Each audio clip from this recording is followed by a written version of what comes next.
Varela, quien me dijo que después que hablara Trump, con mucho gusto daba sus opiniones. Presidente Varela, buenas tardes. Buenas tardes, Edwin. La verdad, muy impactado con todo lo que se ha visto en las últimas horas. Yo siento que era de esperar. Lastimosamente, Nicolás Maduro no entendió el mensaje del despliegue militar, diplomático, logístico, de inteligencia que estaba llevando adelante Estados Unidos, producto de la crisis humanitaria, económica, social, de seguridad que había creado su dictadura.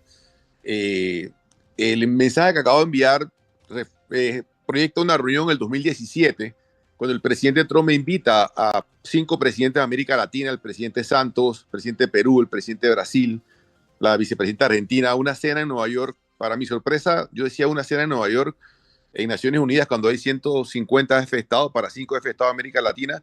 El punto era específicamente Venezuela. Estamos hablando del 2017. Y él decía, Maduro no va a respetar diálogos, no va a respetar elecciones, no va a respetar sanciones. Esto solo se resuelve con el uso de la fuerza. En ese momento nosotros planteamos, inclusive me tocó a mí intervenir de primero, diciendo que no tenía la autoridad moral para yo hablar del tema porque nuestra democracia nació de una operación militar, pero que al final le diéramos espacio al diálogo. Así nace el Grupo de Lima y bueno, se hizo un gran esfuerzo diplomático y al final el presidente Trump, tengo que reconocer que tuvo la razón. 8 años después, Maduro se mantuvo y respetó elecciones, llamó a constituyentes. Llama la atención que ahora la vicepresidenta fue quien él la impuso en la constituyente en su momento dado. Pero al final una operación, la democracia en Venezuela va a nacer de una operación militar americana y en una gran similitud a lo que se dio en Panamá. Creo que la experiencia de Panamá los ha llevado a una operación diferente, la experiencia de Irak, la experiencia en Afganistán y en otros países, a hacer algo mucho más quirúrgico, pero siento que el futuro, el camino es claro, ¿no? El camino es el retorno de la democracia a Venezuela con un nivel de intervención extranjera más allá de lo que, de lo que uno quisiera, pero la realidad es que siento que se está buscando es evitar una mayor confrontación interna, porque así como en su momento los que respaldaban la dictadura en Panamá se convirtieron en partido político, ganaron elecciones, igual las fuerzas del chavismo también tienen presencia en Venezuela y siento que de una forma u otra se está buscando una forma de liderizar un cambio, pero buscando la mínima cantidad de muertes o de problemas como los que se dieron inclusive en Panamá y en otros países que se han dado estas elecciones. Muy, muy, muy sorprendido de que Nicolás Maduro no haya reaccionado y cometió el mismo error que en su momento cometió Manuel Antonio Noriega, de pensar de burlarse, de no tomar en serio cómo se venía estructurando esta operación militar. Primero, cómo se le dio un fundamento legal, declarando al gobierno, un gobierno vinculado al narcotráfico, el cartel de los soles, y todo cómo se fue estructurando y se sabía el resultado. Yo incluso hasta ese momento pensé mandar una comunicación a él directamente, que recapacitara, que tomara el camino de la paz, pero bueno, al final tomó el camino del enfrentamiento y ahí está el resultado, ¿no? Siento que es un momento de mucha esperanza para Venezuela, para su pueblo, pero también de mucha prudencia en el manejo del diálogo político, sobre todo por la conferencia de prensa y las declaraciones que se dieron, de cómo será la transición, si habrá más operaciones militares, cómo reaccionarán las fuerzas armadas de Venezuela. Y yo siento que sí hay mucho más comunicación con las estructuras militares de Venezuela y políticas actuales del régimen venezolano de lo que estábamos viendo nosotros desde afuera. Presidente, pero yo le hago una consulta. ¿Usted realmente cree que el trasfondo de Donald Trump es la democracia venezolana? ¿Usted cree que Donald Trump realmente está luchando por la liberación de los venezolanos y por la paz en ese país? ¿O por, como ha dicho, para recuperar un petróleo que según él se le ha robado? ¿Es un tema pragmático de negocios? Yo siento que al final la relación de Venezuela con regímenes vinculados al terrorismo, específicamente con Irán, vimos el arresto hace poco de una persona que estuvo vinculada al único atentado terrorista que estaba en Panamá, donde yo perdí la vida de mi compañero de escuela. Y yo siento que la presencia de Irán ya en fabricación de drones, en temas puntuales, lo lleva mucho más allá, Gonzalo, que el tema económico, lo lleva mucho más a un tema de seguridad estratégica de Estados Unidos, más bien por el tema de la presencia de Irán y Rusia, diría yo, más que otros países, que donde hay más es una competencia económica que una competencia militar en nuestro continente.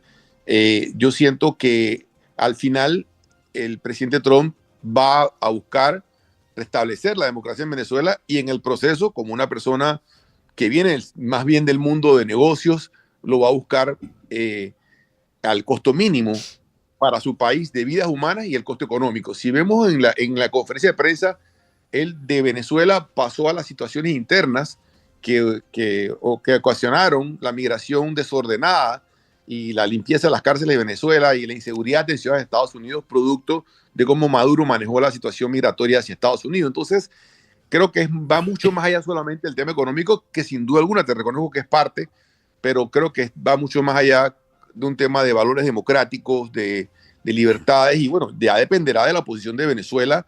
Quienes ganaron las elecciones, como en su momento dado, las ganamos nosotros en Panamá con el presidente Endara, dependerá de la actitud, cómo asumen este mensaje de la conferencia de prensa, cómo dialogan con los sectores actuales, porque en este momento hoy, aunque Maduro está en un barco estadounidense camino a Estados Unidos, el país en este momento está en control de la misma estructura político-militar a la que reportaba Maduro. Entonces es un tema de un manejo político muy delicado. Si nosotros vemos lo que pasó en Panamá, y Edwin, que estuvo muy cercano al doctor Arias Calderón, puede recordar ese momento cuando a nosotros nos tocó llamar a la Fuerza de Defensa a ser parte de la policía panameña para restablecer el orden en el país. O sea, quienes habían reprimido, a quienes habían lanzado gases, a quienes habían acompañado a Noriega hasta sus últimos momentos, al final terminaron siendo quienes ponían órdenes en las calles de Panamá. E inclusive el partido político del que era parte de Noriega, el PRD, ha ganado 3 elecciones en democracia. Entonces, creo que hay que ver esto con luces largas, y siento que lo que estamos viendo es un presidente de Estados Unidos actuando pragmáticamente basado en la experiencia que se ha tenido anteriormente. Sí siento, Gonzalo, para responder tu pregunta, de que hay un componente importante económico, pero que al final se trata del restablecimiento de los valores democráticos de la democracia en Venezuela, pero eso va a depender mucho de los venezolanos. ¿Qué tal, expresidente Juan Carlos? Le habla Héctor Miranda. Viendo la lectura de Trump, del discurso de Trump sobre países como México, Colombia e incluso Panamá, ¿qué podríamos esperar si no hacemos lo que diga Trump? Yo siento que al final la verdad es una sola. En política se dicen verdades a medias y se dicen cosas que no son verdad. Cuando uno está en debates de campaña, en discursos y todo, y al final la verdad de cada país es la suya. México es un país con problemas profundos con temas de narcotráfico. México es un país donde no hay control territorial de muchas áreas, están controlados por los carteles. Colombia es un país gobernado por una persona que fue parte de un movimiento guerrillero, que todo indica que en su victoria electoral hubo algún tipo de rol de los grupos irregulares, de grupos irregulares que aún operan en narcotráfico en el país. El caso de Panamá es muy diferente. El caso de Panamá es un tema más vinculado a temas geopolíticos, que siento que de una forma u otra se han ido manejando, y que el tiempo le ha demostrado a la administración Trump que los temas geopolíticos son geopolíticos, no son temas bilaterales de Panamá y Estados Unidos, los cuales, gracias a Dios, avanzan económicamente muy bien, sobre todo en el tema de seguridad, que es el tema principalmente estratégico de Estados Unidos con Panamá, el tema del canal de seguridad. Así que creo que cada país es un caso diferente. No veo ningún tipo de riesgo a una injerencia en lo que es nuestra política interna directamente hacia el futuro del país. Sin duda alguna, en la política hay altas y hay bajas. El mundo gira. Maduro, de estar celebrando las Navidades de octubre, de estar bailando, de estar burlándose, recordamos a Noriega como señalaba a los helicópteros americanos, está hoy detenido enfrentando la justicia de Estados Unidos en base a un indictment que ya ha sido público. He visto el documento contra él, contra Diosdado Cabello, contra su esposa y otra persona más. Entonces yo siento que cada país tiene un caso diferente. No siento que el tema de Venezuela, al final vemos que el giro de la atención que tenía Panamá se fue a Venezuela. y hoy se tocó el tema de Cuba, también veo que se lo tocaron en la conferencia de prensa. Siento más orientación hacia temas puntuales como Cuba, Nicaragua, que hacia Panamá o México. Gracias. Pero hay algo, a ver, presidente Varela, y se lo comentaba el profesor Edwin Cabrera, para nadie es un secreto que usted tuvo cercanías con con el presidente Nicolás Maduro en su momento cuando eran cancilleres, como lo tuvo también María Ángela Holguín. Incluso usted, a través de la Cumbre de las Américas y toda la gestión política que se hizo, logró que Nicolás Maduro viniese para acá, en una Cumbre de las Américas que pudo reunir incluso a los Estados Unidos. Cuba. Exactamente, y a Cuba. Le pregunto, ¿qué cambió de ese Nicolás Maduro que usted conoció siendo canciller e incluso siendo presidente de Venezuela en aquella Cumbre de las Américas? Hay una realidad política sobre la Cumbre de las Américas. Estaba el presidente Obama en el gobierno en el 2015, cuando fue la cumbre. Esto fue en el 2017.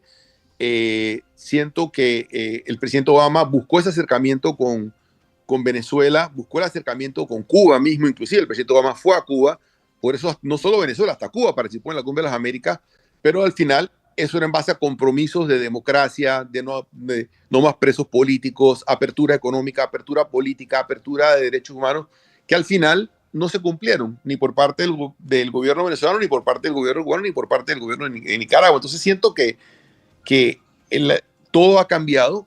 Trump llegó después, ganó las elecciones. En el 2017 nosotros, tengo que reconocer que fui canciller con Nicolás Maduro. Fue él el que nos permitió en su momento dado en diálogos políticos que la cumbre de SICA Corea, SICA Italia siguiera en el 2010 en Panamá, producto de la crisis que se había dado en Honduras. Mantuve relaciones con él, diplomáticas. Traté de buscar el diálogo. De por sí, Panamá, después de esa cena, en Nueva York en el 2017 nace el Grupo de Lima y se busca un diálogo, se trae a la Iglesia Católica, al Papa Francisco, al Cardenal Parolín, que era secretario de Estado, que inclusive fue nuncio en Venezuela en su momento, para buscar un diálogo, pero al final Nicolás no convocó elecciones, no convocó, fue una constituyente, pues escogió a Delcy, eso creó la crisis migratoria. Nosotros recibimos casi 30.000 venezolanos solo en 2 meses, de una comunidad de 100.000 que ya había, una muy buena comunidad que tenemos en Panamá, gracias a Dios, y eso me llevó a tomar una decisión difícil económicamente para Panamá, pero la tuve que tomar para proteger socialmente al país, que fue establecer visa a Venezuela en octubre del 2017. O sea que si uno ve los acontecimientos, cómo se van dando, sí, Nicolás, con el tema de Simón Bolívar, del Libertador, se van en el discurso y al final yo siento que entran tan a fondo en temas de corrupción, en temas de lujo, en temas de corromper a la cúpula militar, a la cúpula política, que al final no tienen más salida que mantenerse en el poder, porque de entregarlo lo que le espera es una cárcel. Entonces, eso es lo que se ha dado. O sea, el cambio que me pregunta, siento que avanzó hacia una dictadura, hacia un totalitarismo, creó crímenes de lesa humanidad, presos políticos, han muerto. Acaba de morir un gobernador de Isla Margarita en la cárcel. Hay 6 millones de venezolanos desplazados. La cifra va de 6 hasta 8 millones. Entonces sí siento de que al final llegó al puesto y no lo quiso entregar. Y ese es el problema que tiene las personas que llegan a una posición por la vía democrática y luego se sienten que son indispensables y no entregan el poder porque dicen, bueno, si lo entrego, lo que me espera es persecución, lo que me espera es ataques, lo que me espera es enemigos, así que me quedo aquí hasta que pueda. Y al final, mira, terminan de esa forma, como ha terminado lastimosamente el señor Maduro hoy, porque al final sí hay muertos. Aquí nos han dado la cifra, no han habido muertos por parte de los Estados Unidos, pero seguro que cuando salgan las cifras de Venezuela, una operación como esa tienen que haber fallecido personas.